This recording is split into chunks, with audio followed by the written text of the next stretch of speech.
Olá, tudo bem com vocês? Espero que vocês estejam bem. Glória a Deus, Deus abençoe vocês.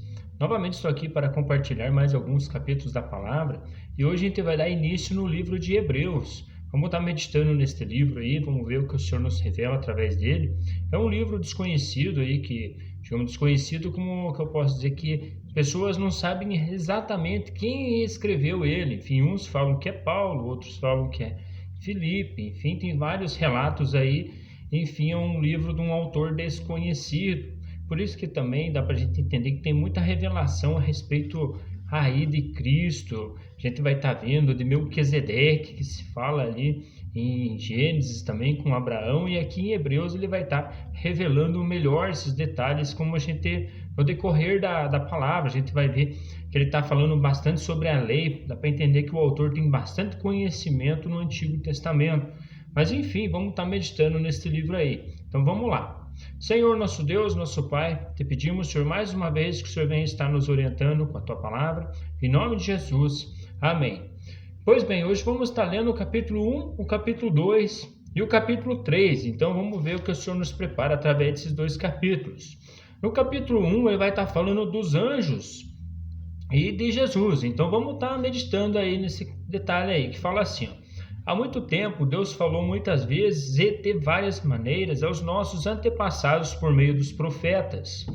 Mas nesses últimos dias falou-nos por meio do Filho, a quem constituiu herdeiro de todas as coisas e por meio de quem fez o universo. Enfim, está falando de Cristo e trata também que Cristo fez o universo. Enfim, como a gente viu ali, como ele fala ali em João, né, que no início a palavra se fez Deus, enfim, ele era Deus e estava com Deus no início, enfim, como em Provérbio fala também que o Cristo estava junto com Deus e era o arquiteto dele, aqui ele só está confirmando. O Filho é o esplendor da glória de Deus e a expressão exata do seu ser, sustentando todas as coisas por sua palavra poderosa. Depois de ter realizado a purificação dos pecados, ele assentou-se à direita da majestade nas alturas, tornando-se tão superior aos anjos quanto o nome que herdou é superior ao deles. Pois qual dos anjos Deus alguma vez disse: Tu és meu filho, eu hoje te gerei, e outra vez, eu serei seu pai e ele será o meu filho? E ainda, quando Deus introduz o primogênito no mundo, diz: Todos os anjos de Deus o adorem. Quanto aos anjos, ele diz: Ele faz dos seus anjos ventos e dos seus servos clarões reluzentes. Mas a respeito do Filho diz: O teu trono, ó Deus, subsiste para todo sempre, cetro de equidade e cetro de teu reino. Amas a justiça e odeias a iniquidade. Por isso Deus, o teu Deus, escolheu-te dentre os teus companheiros, ungindo-te com o óleo de alegria. E também diz: No princípio o Senhor firmasse os fundamentos da terra, e os céus são obras das tuas mãos. Eles perecerão, mas tu permanecerás. Envelhecerão como vestimentas. Tu o enrolarás como um manto, como roupas. Eles serão trocados, mas tu permanecerás.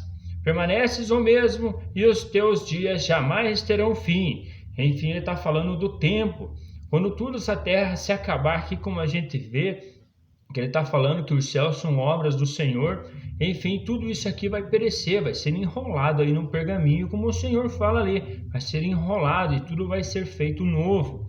E é só em Cristo Jesus, enfim, tudo está na mão de Jesus, e até o nome de Cristo é superior dos anjos, enfim, os anjos são ministros aí, para estar cuidando daqueles que vão herdar a salvação, como ele vai falar no contexto.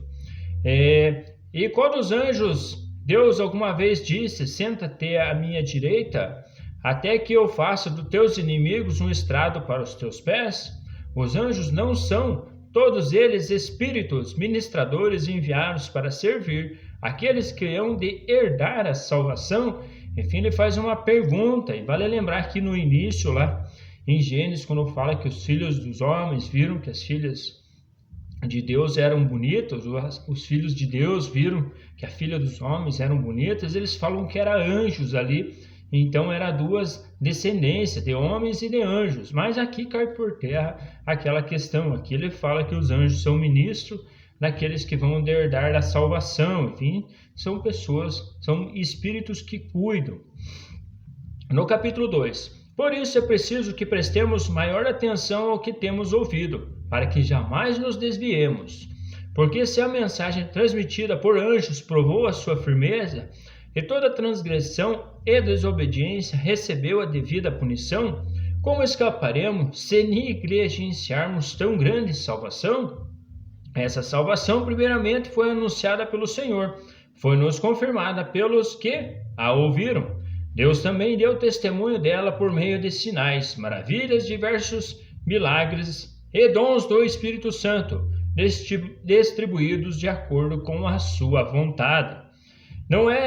Não foi a anjos que ele sujeitou ao mundo que há de vir, a respeito do qual estamos falando, mas alguém em certo lugar testemunha dizendo que é bom, que é o homem para que com ele te importes, e o filho do homem para que com ele te preocupes? Tu o fizestes um pouco menor do que os anjos, e o coroastes de glória e de honra, tudo sujeitastes debaixo dos seus pés. Vale lembrar que Cristo, quando veio para a terra, ele ficou menor que os anjos. Enfim, ele se desceu da posição que ele tinha. Ao ele sujeitar todas as coisas, nada lhe deixou que não lhe estivesse sujeito. Agora, porém, ainda não vemos que todas as coisas lhe estejam sujeitas.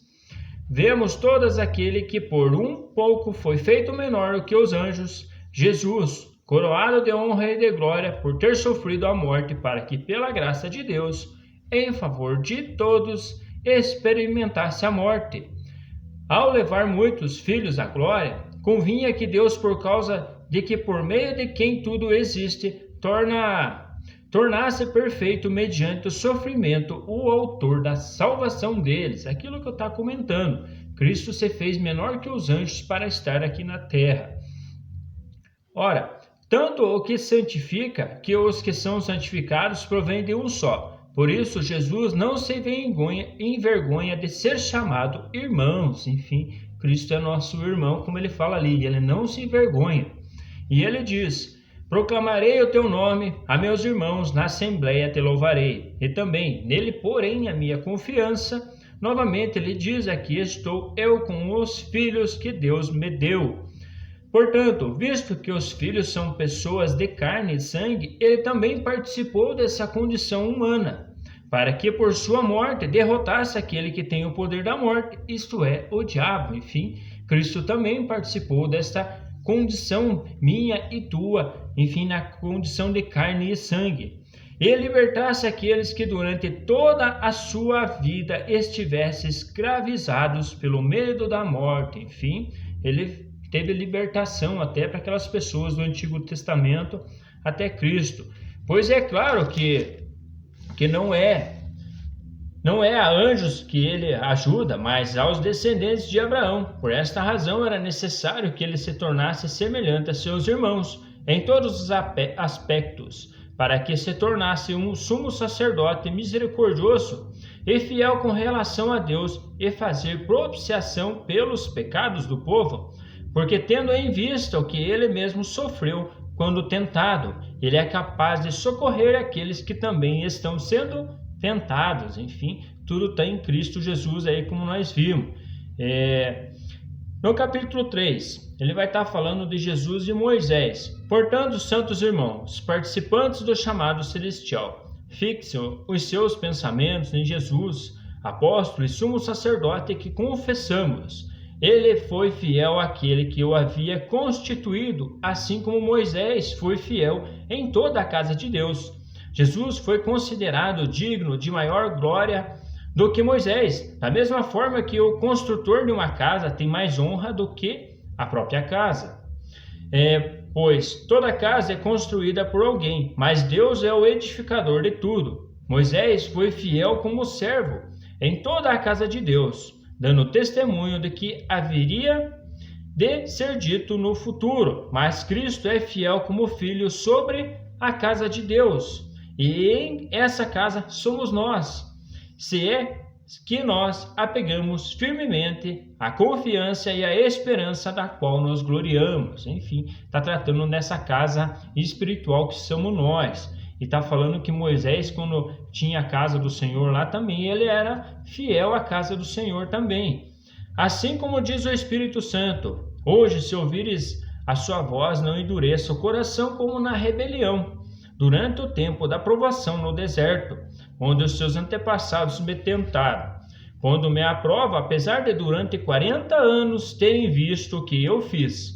Por isso, fiquei irado contra aquela geração e disse: o seu coração está sempre se desviando, e eles não reconheceram os meus caminhos. Assim jurei na minha ira, jamais entrarão no meu descanso. Vale lembrar que esse descanso não é o sábado, é Cristo. Por isso que ele está falando, jamais entrarão no meu descanso. Porque a gente vê hoje ainda a nação de Israel não é cristã. Eles conhecem Cristo como um profeta, mas eles não entraram no descanso espiritual de Cristo. Cuidado, irmãos, para que nenhum de vocês tenha o coração perverso e incrédulo, que se afaste do Deus vivo. Ao contrário, encorajem-se uns aos outros todos os dias, durante o tempo que se chama hoje, e de modo nenhum de vocês seja endurecido pelo engano do pecado, pois passamos a ser participantes de Cristo desde que de fato nos apeguemos até o fim a confiança que tivemos no princípio. Enfim, para a gente não se enganar e não endurecer o coração por causa do pecado, como ele fala também. Por isso é que se diz: se hoje ouvires a sua voz, não endureça o coração como na rebelião. Quem foram os que ouviram e se rebelaram? Não foram todos os que Moisés tirou do Egito? Contra quem Deus esteve irado durante 40 anos? Não foi contra aqueles que pecaram, cujos corpos caíram no deserto? E a quem jurou que nunca haveriam de entrar no seu descanso? Não foi aqueles que foram desobedientes? Vemos assim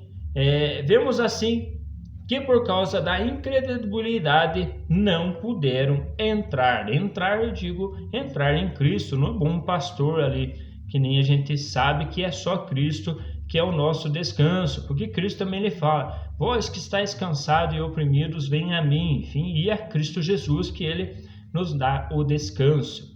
Mas, pois bem, terminamos mais uma meditação da palavra e vamos continuando lendo o livro de Hebreus. Aí é muito bom estar meditando, a gente vê que ele está trazendo referências do Antigo Testamento e do Novo.